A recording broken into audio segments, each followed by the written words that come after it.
What's up guys, Wimmer here, and today I will be taking a look at my 124 scale collection. It's not very big, but it's an okay size, it really is. So let's get started right here. So first we have this car, oops, if it will focus, there we are.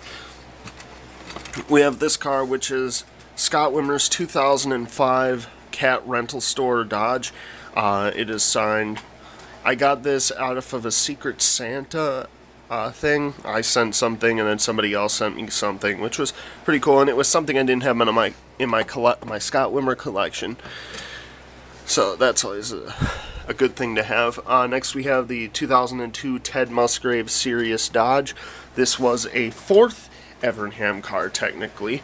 They had the 9, 19, 7, and the 07. This was run at Indianapolis and Martinsville, of all places, as if that makes any sense. Let's run our shiniest car at a track where the cars get the dirtiest. What do you want, Albert? Huh?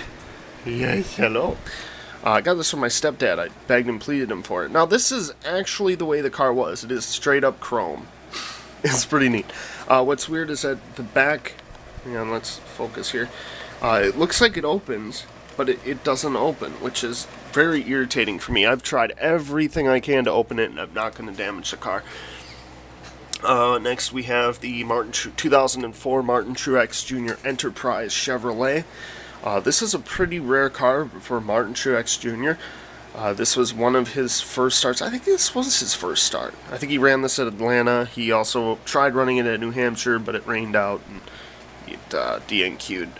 So there's that. That's one of the Truex cars I won't give away. This is one of my newest ones. Dale Jr.'s 2015 Darlington Valvoline car. Stop unfocusing, cripes.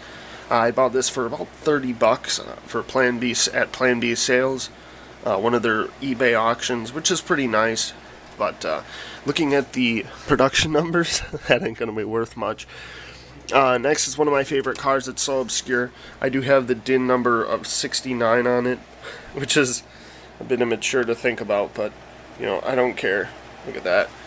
It's unsigned, but the Dogecoin cars have gone up in value so much that it's not even funny. I need to dust my stuff more often, but that can be blamed on this boy right here, Albert, who just loves scratching his litter box. Yeah. Here's a little thing right here. This is Josh Wise autographed hero card. Practically had to beg to get it, but I'm glad I have it because it's pretty obscure. I don't think that team exists anymore. Next is 2003 Dale Jr. Talladega Race Win. This is one of my favorite raced versions. Look how damaged it is right here. That's cat food on the ground. Don't worry about it. I gotta clean up after him. Look how damaged that is. There's donuts on it. It's black marks everywhere. There's a donut. The front end is all taped up. Part of the 8 is missing. I mean, this is one of the race versions you should probably get. It is absolutely gorgeous. Next, we have the 2013 Brian Vickers New Hampshire race win, as well as the 2013 Greg Biffle Michigan race win. These are both their final wins. These are still pretty easy to find. I believe Brian Vickers' car goes for about $20 now, so it's pretty good. This next shelf, this has got a few grails on it for some people. We have the 2003 Casey Atwood Mountain Dew Livewire car. For whatever reason, in some parts of the country, Mountain Dew Livewire was discontinued, but it's not here. I can actually get it at my local grocery store right now if I wanted to. This is another gorgeous car. It's so obscure because they didn't actually, like, this was an R&D car and they made it. Probably because of demand, but yeah. That's another one I'm glad to have. I bought that for what? Probably $15. I also bought the Jamie McMurray Dish Network 164 for pretty good price too. Here's one of my favorites. This is a 2007 Ricky Rudd Combos Ford. I know a lot of people are going to be like, don't hold him like that. I don't give a shit. This was bought pretty cheaply in an auction. There were quite a few of these made, but I've never seen one. And it's so weird because I love the way the 88 is. I think they took the drop shadow off of it, and it just looks so plain. It's just awesome. 2007, 2007, sure, why not? 2007 Ricky Rudd stuff is pretty fun to find. This is one of my most recent ads. I think this is actually this might be the most recent ad. It's the 1986 Mark Martin Busch Series paint scheme. I've already done a review of this, but I still love the old 80s cars. I think they've got a certain allure to them. It just completely drives me to them every time. My accent is just terrible, and I can just tell it. God.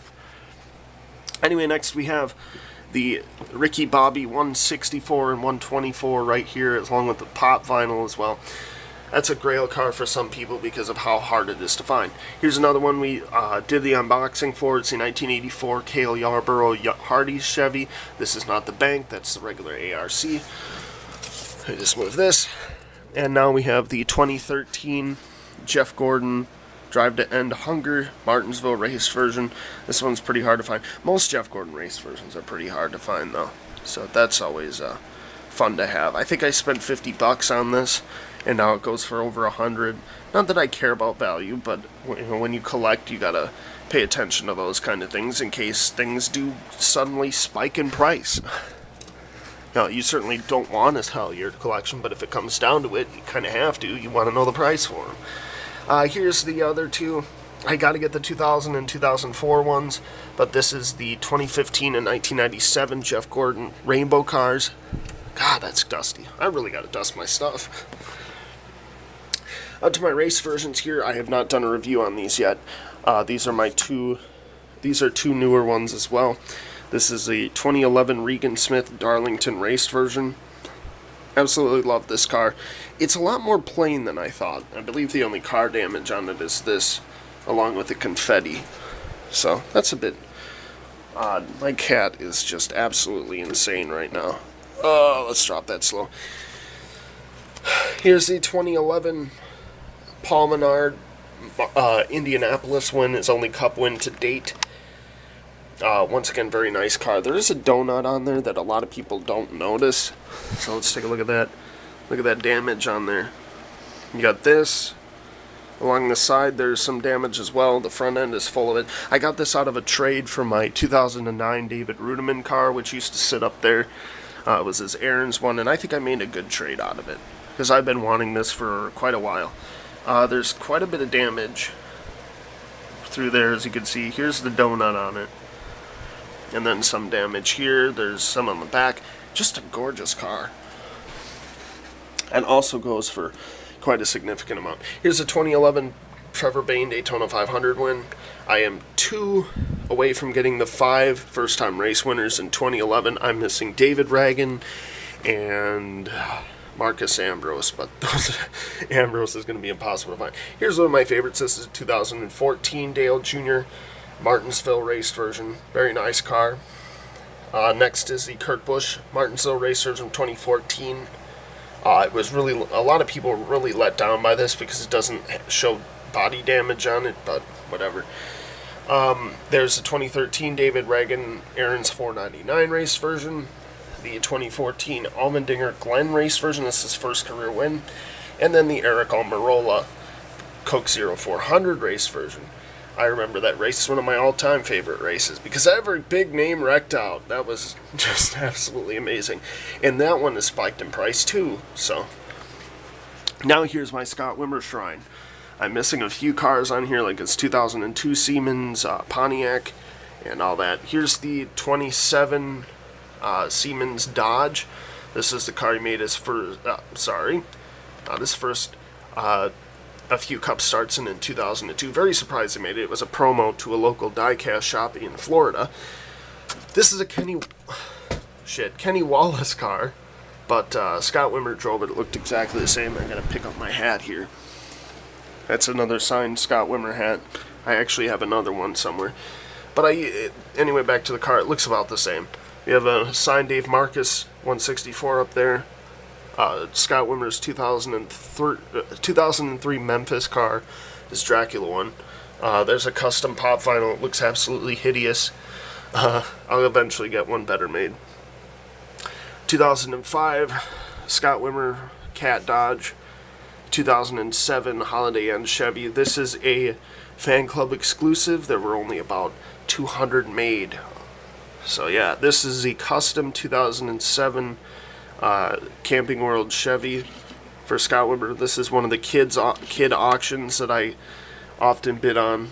Get most of my cousins from. Here's a custom 2007 Scott Wimmer Holiday Inn COT. Not the biggest fan of the number font, but whatever. 2008 Scott Wimmer Holiday Inn Chevy, and the 2009 Alpha Chevy. We got our hero cards on the back. I'm a pretty big Lord of the Rings fan, so that's why this is here. And we also got Sting there and the ring itself. That's about my only stuff for that. But we also have a top shelf to go. I'm going to pull you up here. You can see the Alex Zanardi car, or Indy car, and the Mark Martin 2009 CarQuest Chevy, which is pretty nice. This is sheet metal from A.J. Allmendinger's car from the Aaron's 499 at Talladega in 2007. He didn't make the race, so I don't know why they cut it out. Here's 2004 KFC Chevy, Dick Trickle's Phillips 66. We do have a Dale Sr. 124 and a Mark Martin Winn-Dixie Ford. And then the box stuff, well, we also have the Ken Schrader up there. I wonder if I can move it up. We have the Mike Wallace promo I did a while back. Robert Richardson Jr. promo, the Derek Cope promo, and then Mike's Hard Lemonade and Iced Tea, I think. No, Cranberry Lemonade. This is weird. This is a 1996 body on a 2013 paint scheme, and it was $10 at Menards, so I'm not going to complain. And then the 2000 Kodiak Stacy Compton promo. You can see a few here. These are actually trade bait. I don't know what I'm gonna get for them, but I don't know. I have a few in here as well in my closet.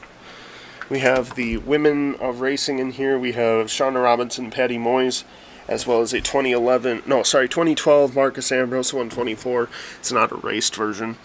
So, yeah, those are my 124s. Detailed review of them. I hope you enjoyed. You can comment, like, and subscribe for more. I will see you later.